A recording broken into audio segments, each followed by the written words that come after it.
According to Estonian intelligence, how likely is the collapse of the current Russian regime in the next 5 years? Are you thinking about a post, like, how do you create a peace post-Putin? You don't want to underestimate, but Sure. At the same time, we're actively talking about this now in a way that was unthinkable just a few years ago.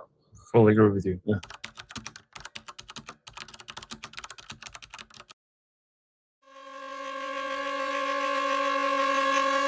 I think everybody here can see and feel that the momentum has shifted, I think even irreversibly, in favor of Ukraine. And I also believe that we are closer to the end of the war than we are to the beginning of the war. The question is not that the regime is not collapsing, what we see. It's not about Putin only, it's about the regime, which is actually the real regime, has been controlled this country since after the October Revolution, be honest. Now the question is whether Putin will be kicked out from the office. So it's about Russia elite. So I believe that change will come from Russia. More pressure, more higher price for these people actually who are surrounding Putin is actually the key for that. Especially when we are starting to send, in some period of time, even more deep strike solutions that Russia do. Yeah. We increasing this, we striking way deep into Russia, even this night, like almost 2,000 kilometers. And very efficiently. And the success rate was also very high. What we see is a different tone, a totally different tone around Putin, very high level. So no enthusiasm anymore about victory.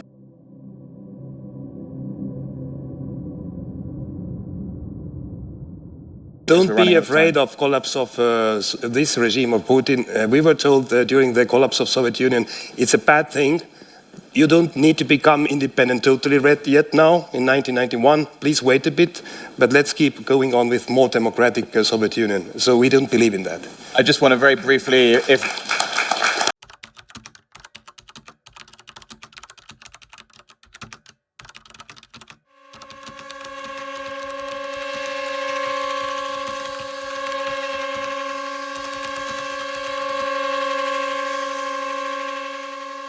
This is the first war. The Ukraine war is the very first war that the kill rate exceeds the wounded rate. Right? There's a I don't know if it's a classified number, but there is a number, and for this war, the kill rate exceeds the wounded rate, which means that if you get into the kill zone, you are not coming out. The Russians have essentially stopped doing medical evac within the kill zone. So Ukraine continues to trade space and time by leveraging the kill zone. Then you, of course, heard about the kill zone. Yes. Where humans are not allowed to be. They're able to then shape the battlefield, the Ukrainians are, at their time and space, prevent rotations, degrade logistics, and basically take over the environment. So you see, with 17 seconds left on this panel here, a very fast-paced, Ukrainian, adaptable, using both unmanned systems and operational software like Delta to turn the tide of what has been a very long positional natured warfare into a new category of warfare. And let's see what happens here forward, but it looks like very favorable to Ukraine. A Ukrainian drone that took a position and then he held that position for 45 days. So this little brave drone is sitting there, of course, with a human operator behind, held a position for 45 days. And this I had not heard of, and I think it offers a real glimpse of what the future of consolidated gains, as the Army says, is about, but also how these technologies are going to reinvent the idea of access denial. Tell us about that one in particular. So actually everything started with the July operation, so July 2025. One of the units, dedicated unit, focusing specifically on ground drones in the 3rd Army Corps, was actually conducted the first documented videoed operation when the ground drone attacked Russian positions, and then the FPV drones joined and Russians were forced to surrender. Come on, surrender right now. We will just kill you. You are surrounded. They were really surrounded. I said FPV drones will arrive soon and smash you here. Well, I can stop it. Just come out and raise your hands. If you don't come out, you No one came out to call him, and then another FPV drone came, and once more, bam, at the entrance. He realized that, well, like this really couldn't be stopped, and he came out like with his hands up, like got on his knees. So that was the first documented case, but we know of similar cases existing even before that one. In 2023, they involved larger numbers of ground vehicles and aerial vehicles. But the trend that we see right now, that with less resources and smaller numbers of systems, Ukrainian forces are able to achieve already meaningful results. So the case that you mentioned, actually the ground drone that held position for 45 days, it was moving, it was moving across the front line. It was remotely operated by the drone pilot sitting approximately 10 kilometers from that position. Well, there were several pilots involved. Always there is a crew working on the specific system in specific operations, so that's not just one person. Of course, there's rotations, there are changes, and yeah, for 45 days, it's a quite long period of time. Companies that have the solutions, hardware and also software for integrating, like ISR drone, which flies above the battlefield, making the informational intelligence and surveillance. Then there's also integrating to this the same information that ISR have received, the UGV drones. UGVs coming to the position, sending like the FPV drones closer to the trenches or to the enemy, and then FPV drone strikes. So this is already were developed, I would say, more than a year ago. Right now we're massively starting to implement this. Plus, what we are also working on, and the industry is doing quite a great job, is remote control of the interceptor drones.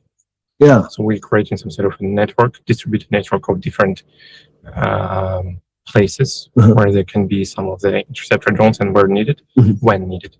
They will be activated and they will be launched and hitting the Shahed drones before they will entering the usual places of the mobile firing group. They are there. And everything can be controlled way away from the line. So like in Kyiv, in Lviv, in some other even cities in other countries. And so like it's a remote control drone wall in a way, like it just sort of pops up, and then you have sort of persistent coverage there. Swarmer, we really believe, and we see right now, that the battlefield is already too fast and too complicated for human to manage it. And so we have to put robots in charge of robots.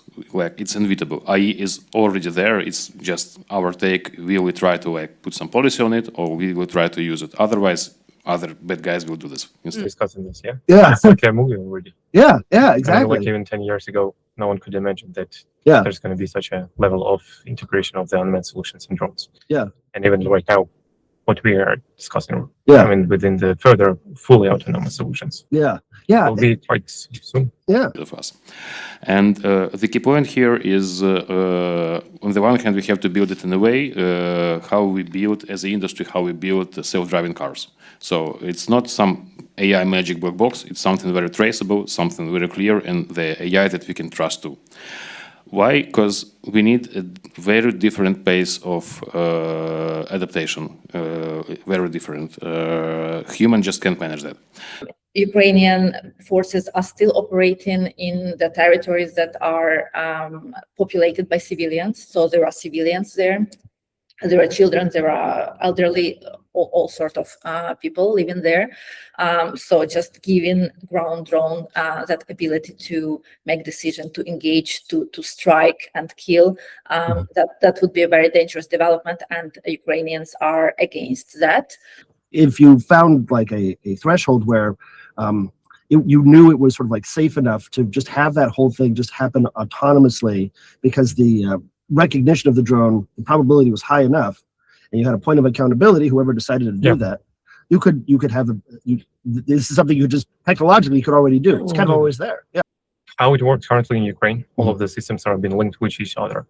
By the systems, I also mean the people who are behind the screens and mobile firing group. They're always in the communication, and they fully understand when there's a threat is flying above their zone, and it can cross their zone and goes to another one. Then another guy is already prepared to intercept this one.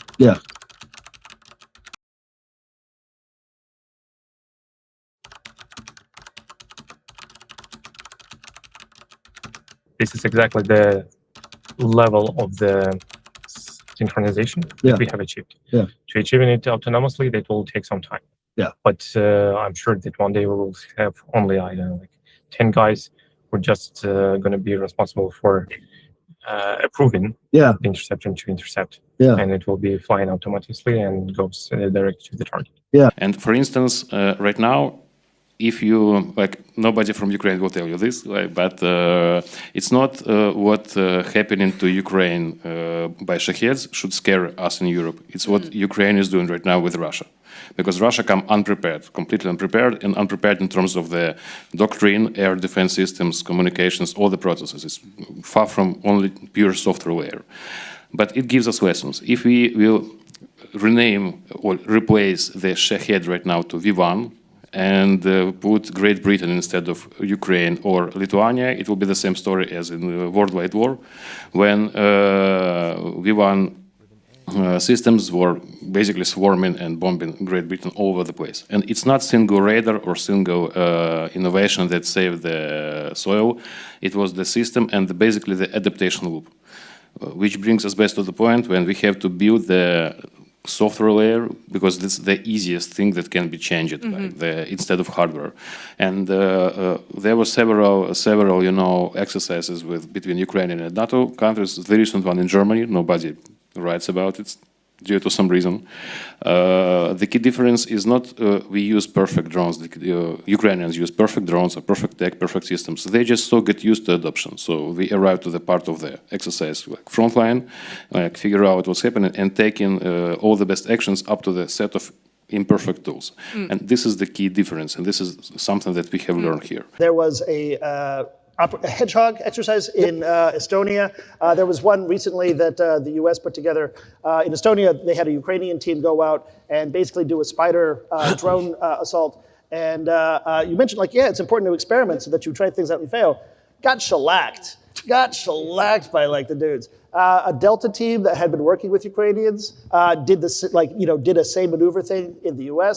And I asked the head of counter UAS, like, what did you learn from that? And he just looked at me and he said, we're changing a lot of stuff. Is all I can say. We're going to start changing, like, a lot of stuff.